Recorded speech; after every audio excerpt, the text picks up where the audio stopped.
वंदे मातरम। दोस्तों, चर्चा को आगे बढ़ाते हुए आज मैं चर्चा करूंगा अपने 8, 17 और 26 दिसंबर के सभी दोस्तों के बारे में। जी हाँ दोस्तों, आज मेरी चर्चा होगी 8, 17 और 26 दिसंबर के सभी दोस्तों के बारे में।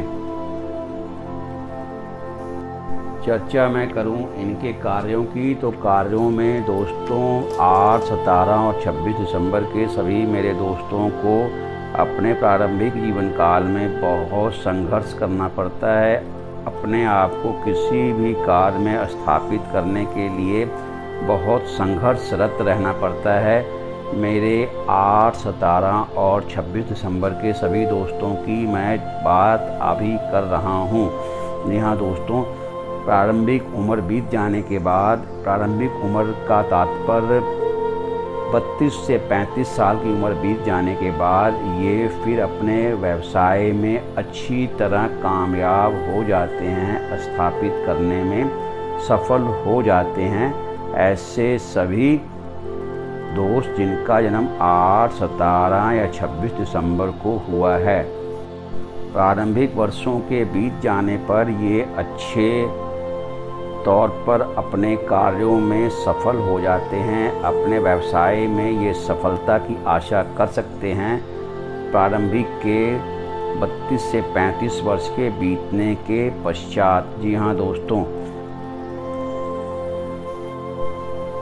मैं अपने 8, 17 और 26 दिसंबर के सभी दोस्तों को 2 वर्गों में यहाँ बांटूंगा। जी हाँ दोस्तों, एक वर्ग वो है जो कि अपने आप को आत्म केंद्रित रखता है और अपने रहस्यों को छिपाता है यहाँ दोस्तों, और साथ ही दुराग्रही होते हैं। ऐसे जातक जो इस वर्ग के होते हैं, जिन्हें मैं कह सकता हूँ कि चरित्रहीनता की ये हर सीमा को पार कर जाते हैं। 8, 17 और 26 दिसंबर के ये सभी दोस्त और अपने रहस्यों को आम जनता से छिपाने की इनकी बहुत ज़बरदस्त आदत होती है।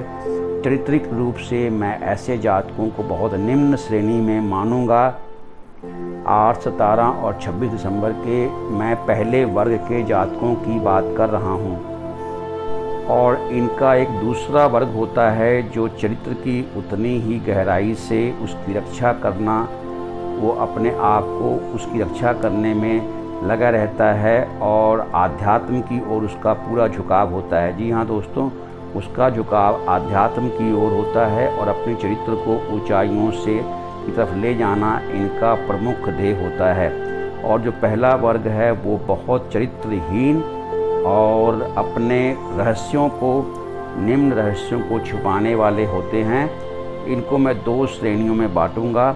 अब ये निर्णय आप पर है 8, 17, 26 दिसंबर वालों कि आप किस श्रेणी के दोस्त हैं। वर्ग चाहे आपका 8, 17, 26 दिसंबर वालों का दोनों ही हो, अच्छे वर्ग के स्वामी हों या बुरे वर्ग के स्वामी हों, लेकिन इनमें एक खासियत है कि ये आलोचना करने पर शीघ्र भड़क जाते हैं, शीघ्र ही आहत हो जाते हैं। जी हाँ दोस्तों, अगर ये अच्छे वर्ग के हैं तो भी अगर किसी बात की इनकी आलोचना की जाए तो भी ये सहन नहीं करते, और ये अगर बुरे चरित्र के हैं तो भी इनकी आलोचना की जाए तो भी ये इसे सहन नहीं करते। ये अपने आप को सही सिद्ध करने में लगे रहते हैं। जी हाँ दोस्तों, बुरे वर्ग के हैं तो भी और अगर सही वर्ग के हैं तो भी अपने आप को ये सही सिद्ध करने में लगे रहते हैं। 8, 17 और 26 दिसंबर के मैं दोस्तों की बात आज यहाँ कर रहा हूँ। इन दोनों वर्गों में एक खासियत ये होती है दोस्तों कि 8, 17 और 26 दिसंबर के दोस्तों के बारे में बात कर रहा हूँ। एक चरित्र के बहुत पक्के और एक चरित्र के बहुत निम्न, इन 2 वर्गों के होते हैं। जीवन में इन्हें इन्हीं नामों से, इन्हीं तरीक़ों से लोग प्राय जानते हैं, लेकिन ये अपने आप को समाज में उस तरीके से पेश नहीं होने देते, अपने रहस्यों को छिपाने में लगे रहते हैं। 8, 17 और 26 दिसंबर के मैं दोस्तों की बात कर रहा हूँ। चर्चा मैं करूं 8, 17 और 26 दिसंबर के दोस्तों के आर्थिक स्थिति की, तो इतना मैं स्पष्ट रूप से कहूँगा कि ये धन के मामले में बहुत सावधानी पूर्वक चलने वाले और बहुत धीरे धीरे धन को एकत्रित करने वाले 8, 17 और 26 दिसंबर के सभी दोस्त जो कि धन को बहुत धीरे धीरे संग्रहित करते हैं, लेकिन एक सतर्कता में है। कह दूं कि यदि ये सतर्क न रहे तो इनके बुढ़ापे में सारा धन इनका जो संग्रहित किया हुआ होता है ये इनके हाथों से निकल जाता है और ये बिल्कुल ही दयनीय स्थिति में पहुंच जाते हैं बुढ़ापे में। इसके लिए इन्हें शुरू से सावधान रहने की आवश्यकता है। मैं अपने 8, 17 और 26 दिसंबर के दोस्तों को सलाह दूंगा कि वो कभी भी शीघ्र पैसे बनाने वाली संस्थाओं से अपने आप को बचा कर रखें। वहाँ इन्हें बहुत बड़ा नुकसान होना ही होना है। ये क्षेत्र उनके लिए लाभदायक नहीं है। यदि इन्होंने अपने धन को शीघ्र लाभ वाली योजनाओं में लगाया तो वहाँ वो अपनी कमाई हुई पूंजी को गवा बैठते हैं। इसलिए ऐसी जगह अपनी पूंजी का निवेश करें जहां धीरे धीरे ही सही लेकिन धन की वृद्धि निरंतर होती रहे, और अपने जीवन के अंतिम वर्षों के लिए अपने धन का निश्चित रूप से ये संग्रह अवश्य करें, अन्यथा इन्हें बहुत बड़े नुकसान का सामना करना पड़ता है।